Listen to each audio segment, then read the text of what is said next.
Well, we start in Ukraine, which has announced more successes in its counter-offensive against Russian positions. The operations of the past 2 weeks have focused in the southeast of the country, specifically in the Donetsk and Zaporizhzhia regions.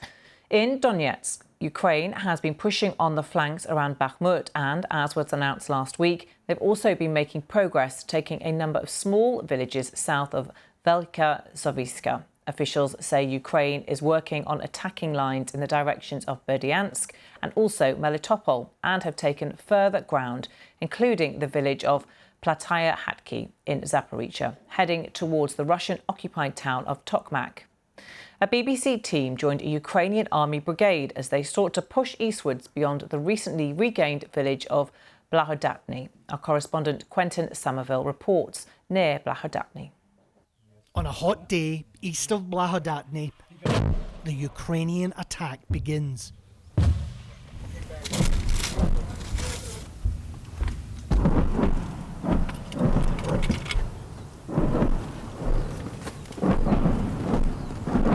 The air thickens with artillery and expectation. Ukrainian guns pound the Russian positions, and their enemy soon responds.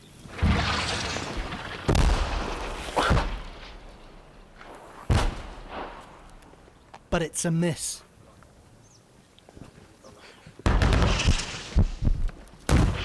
Yuri of the drone unit can't wait for the shelling to stop. The drones he's sending to enemy trenches carry grenades and smoke bombs. They lose as many as 5 of these a day. And there's more than just artillery to contend with. The Russian helicopters and Russian jets fire every day, every time. Go to shelter. Okay. Oh, good luck.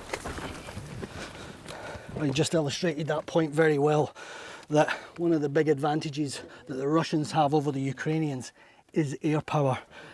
The Ukrainians are attacking on the ground, but the Russians still have helicopters, still have warplanes. It makes it much more difficult for them to advance.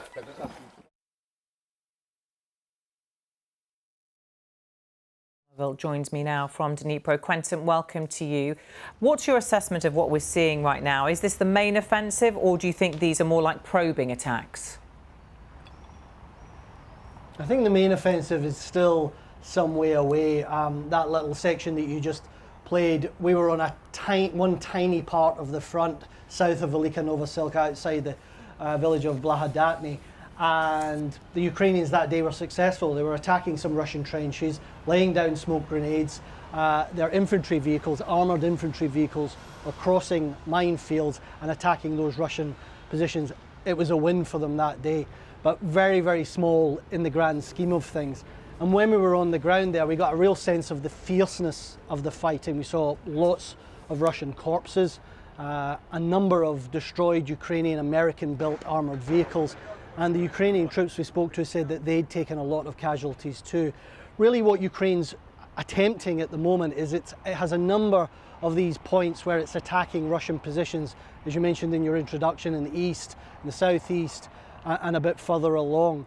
And they are making some progress, but it's very slow going. What they're trying to do is stretch Russian resources, stretch Russian manpower and weaponry, and then when they see a gap, we might then see that main force that's being held in reserve at the moment, those British Challenger tanks, etc., join the battle and try and exploit any weakness that they find. But that could still be many weeks, if not months away.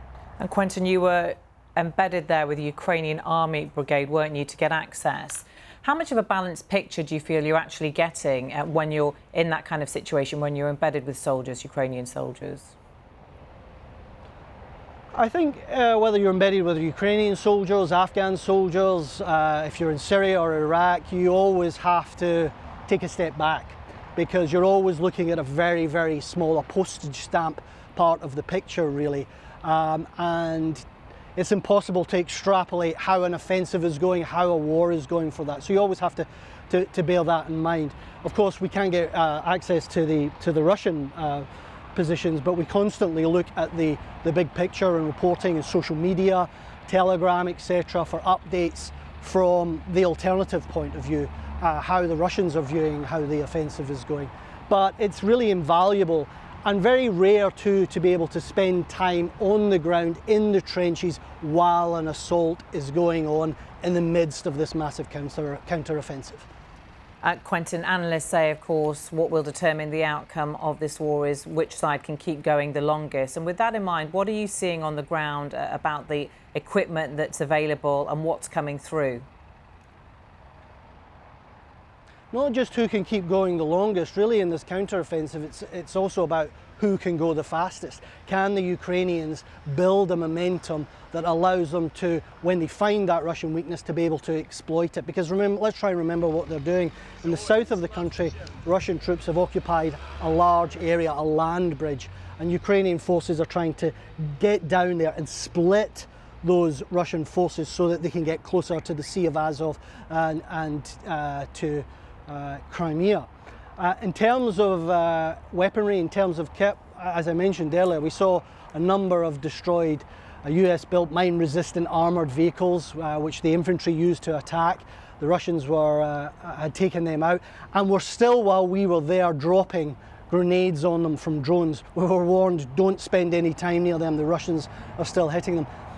But what we haven't seen is what's being kept behind. There's still a huge amount of armour. There's British Challenger tank, the tanks, the Leopard tanks from Germany, much more that's being held in reserve. One of the things that the Ukrainians constantly say, though, is this battle would be a lot easier if the F-16s aircraft that they've been promised had arrived in time for this offensive, because whereas the Russians have plenty of air power, they have barely none. OK, Quentin, thank you very much for your analysis. Good to see you there from Dnipro. Thank you.